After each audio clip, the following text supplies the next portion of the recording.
We're here at ACE 2019 with Richard Dolan.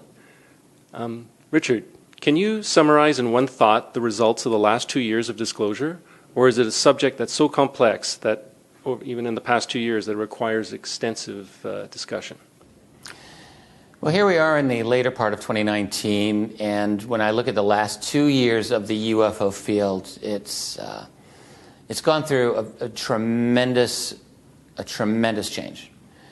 So to summarize it quickly would be a challenge, but it can be done simply by saying a great deal more openness is now the rule, the norm, in the public realm of when one talks about UFOs than what we had prior to 2017. So the amount of openness that you get with corporate mainstream media, there's no comparison today compared with the way the situation was 2 years ago. It's way, way more open. Much more information is coming out. Now, behind that statement is a huge backstory of what has actually been going on behind the scenes to allow for this situation. And there's a lot of complexities involved. I think what we are seeing is an organization known as TTSA, To the Stars Academy, that's been driving most of this. These are people with very strong connections to the intelligence community, military community. They've got their connections to the world of media. They've got their connections even into the world of politics. And I think these individuals are leveraging those connections to push their message as far forward as they're able to. They've got allies and they've got opponents. And it seems to me that they're negotiating their way through that path, doing what they can do to get their UFO message out to the world. Okay. In the light of your book, UFOs and Disclosure in the Trump Era, tell us what you think about the chances of something happening about disclosure with this president. We've been in more than two and a half years now of the presidency of Donald Trump. It's worth asking, is there anything in this presidency that will lead us to think that there will be a UFO moment, a UFO disclosure? And I'm definitely inclined to think no. It's interesting, though, because, you know, when Trump came into the White House, I'm sure there were a lot of people who wondered, this might be a guy who might make things happen. You could just see a 2 a.m. tweet coming from Trump, seriously, like, people, we all know it's real. Trump is the kind of president who goes off script every single day. And so with a subject that is as uncontrollable as UFOs, you might wonder, is this something that he would do? But I think it's very clear, looking at the last couple of years, that that's not going to happen. This is a president who has been very much surrounded by the same kind of imperial neocon crowd, frankly, that you had under Obama, that you had under George W. Bush and all the prior presidents. So I don't think, in terms of larger geostrategic policy, there's been a significant difference. In fact, in a lot of ways, it's been even more hawkish, in some ways a little less hawkish. But it's basically the same old, same old. I'm not seeing a movement toward disclosure with UFOs from him. Now, I'll say this. I've never believed that there's going to be a voluntary initiative toward disclosure coming from the political establishment. I don't believe there's never a motivation for that power structure to move toward disclosure. I don't think we're seeing it now either. So what I think the only way you're going to see it is if something happens, if enough leaks, if enough information comes out that someone is pushed to the wall and they have no choice but to say something. And then if they end up saying something, you have to be sure that it's going to be spun in a way that suits their interests the most. And that's certainly the case with the UFO subject. What we're seeing right now, in terms of the transformation of media coverage, is not, in my view, the result of a disclosure effort by the government or by the intelligence community per se. I don't believe that.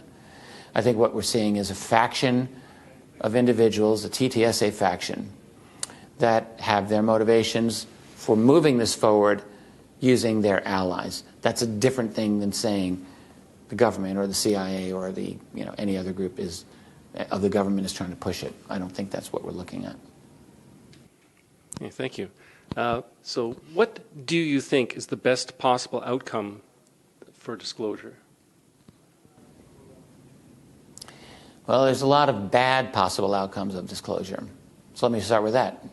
One of the bad possible outcomes of disclosure is a world in which all of our digital media is completely micromanaged, which is the world we're moving into.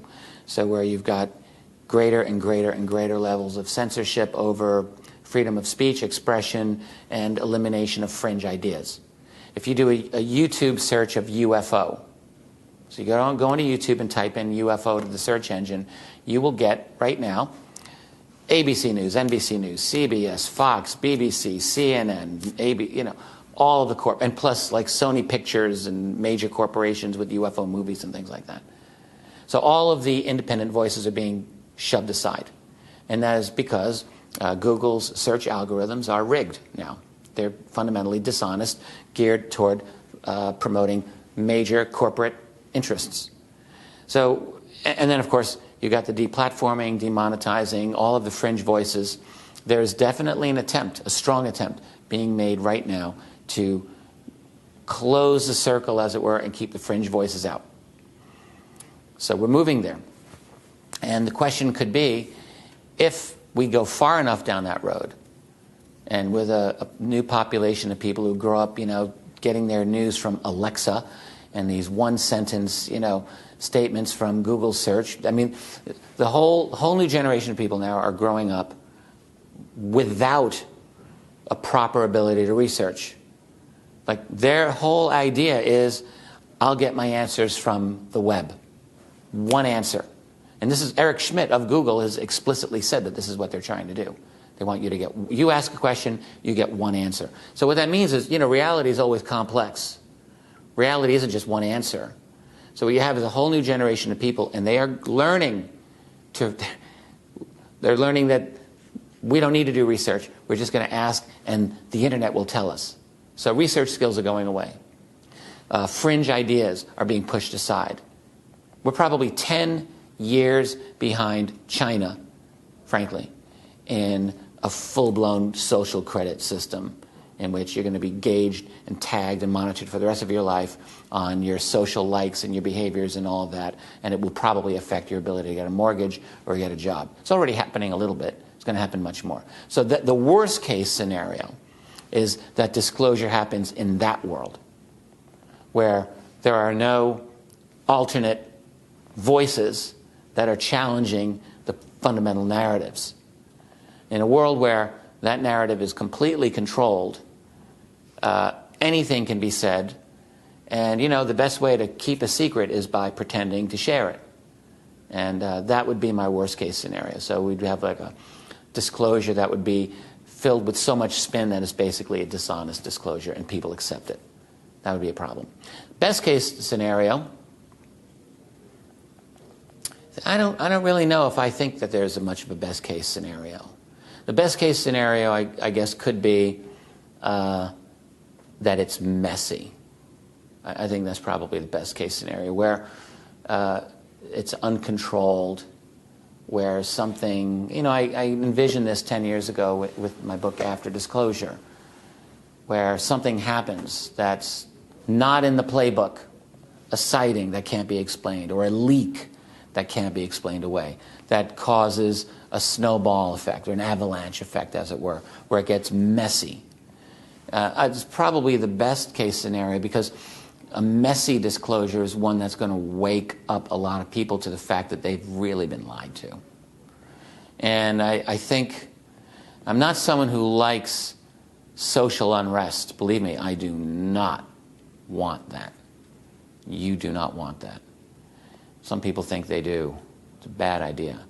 But the secret has been going so deep for so long that I don't really see a way to wake people up to the depths, the enormity of how deep this is.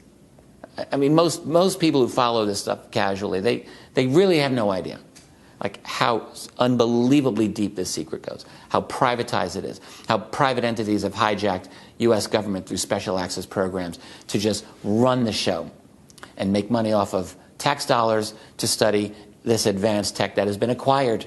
It's not from here. All of this is true, and so much more. We live in the upside-down world, all right?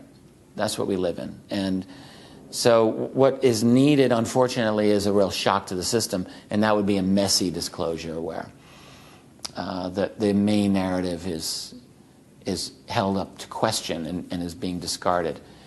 I have fears about where we come out at the end of it, because I don't like talk about revolution, but this is a secret that's been so profound for so long. I don't see any way. So I think you need a fresh breeze of something to blow out the old world, a world of intense secrecy, intense privatization. It's a legal form of illegality, is what we've seen. It's legal illegality, and we need something very strong. So the best case would be a messy disclosure started by something that is unexpected, that is not part of the script, and that throws everything out of kilter. Okay, that sounds like that's an interesting way to look at it. But I really like the thought that I'm a hopeful person, and I really believe that we're going to get through this in a good way. But, well, ultimately, we're all going to get through it. We're not going to go extinct. We will survive in some way. Things can absolutely get worse, and eventually they can get better. Like, will they get better in our lifetime is a real good question to ask, and the answer is very possibly no. It could get a lot worse. Think about what we're moving into, just even leaving UFOs aside for the moment. We are now moving into a world of complete, total loss of your privacy. When they roll out 5G and all of the interconnected smart devices, you will literally have not a single place where you can hide. So you're going to be monitored, you're going to be tagged, bagged, quantified, and sent off to some data processing cloud server. And it's only a matter of time before that information will be used against you and against all of us. On top of that, we really have to ask, what are people going to be doing with their lives? I mean, honestly, you got all these people talking about universal basic income because everyone knows we're having what's called the robo-apocalypse. Like, that's a real probability where the jobs are just not going to be there for most people. What are people going to do with their lives? I mean, I guess you can always take more drugs and watch more toxic entertainment. That's probably going to be the answer. And you'll be monitored. You'll be a ward of the state. So, goodbye independence of thought and action. Like, that's really the world we're moving into. It's not a world I want to live in. Like, to me, disclosure in that world, it's like, no thanks, I'll pass. Take me on a ship, I'll go to the moon, I'll make a base there, I'll live there. I don't want to live in a world where I'm going to be monitored for the rest of my life with no privacy, and on top of that, with constant drumbeat propaganda pressure telling me what I'm supposed to be thinking all the time now, because that's the other part of it. It's one thing you lose all privacy, then it's another to have someone telling you how you're supposed to think and act at all times. Like, thanks, I'll opt out. So to me, moving into that world, and with so much more, cognitive implants, anyone? People talking about that. It's like, take a cell phone, stick it in your brain. Yeah, that'll make you smarter. No, thank you. So with all of that happening, I think of the likelihood of getting to the truth on UFOs. And it's not going to happen. You know why?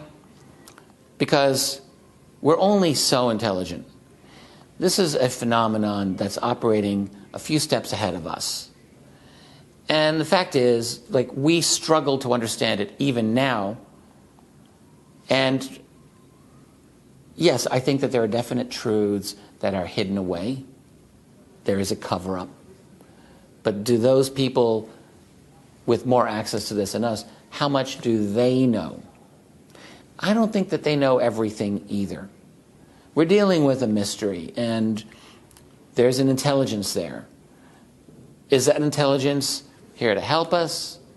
Are they here to harm us? Do they give a shit or not? I don't even know. Everyone's got their own opinion. The thing is, where we are struggling to understand this even now, the only thing we can confidently say is there's something important going on. And whether we're really ever going to be able to get there, like, are they just going to, do us a solid and say, here we are, welcome to the galactic neighborhood. We're going to elevate your consciousness. Like, there are people who really are. That's their whole hope, is we're going to join the galactic community. It's like Deus Ex Machina all over again. Like, we've screwed things up so badly, but don't worry, the aliens are going to make it all better for us because we suck so hard, but they're going to make it better. They're going to elevate us to the next density, next dimension, whatever. So to me, that's fantasy. I don't believe that. But are they here to do something nefarious? Like, I don't know that either. So we only can rely on ourselves, and I don't put a lot of stock in getting all the answers to this. We get some answers, and that leads to more questions, and it's not even a bad thing. It's not a bad thing to have mysteries. It's not a bad thing not to know everything. What's a bad thing is moving into a world where we have no freedom, where we are embedded with a toxic culture that takes us away from each other, where we're wedded alone to our little digital interfaces, atomized from each other. Like, that's bad. And if we have each other, like, genuinely to love and support in an eyeball-to-eyeball context, right, then anything else is acceptable. Any other problem, we can get through it. So to me, that's my number one concern. I'd like to see a disclosure of the UFO reality, like a true, honest one, but I don't want to see it if it's going to mean the world that we're moving into of total control over all narratives in which, we're living in some kind of weird dystopia. Thank you, Richard, and maybe we'll catch you next time. Earth Mystery News.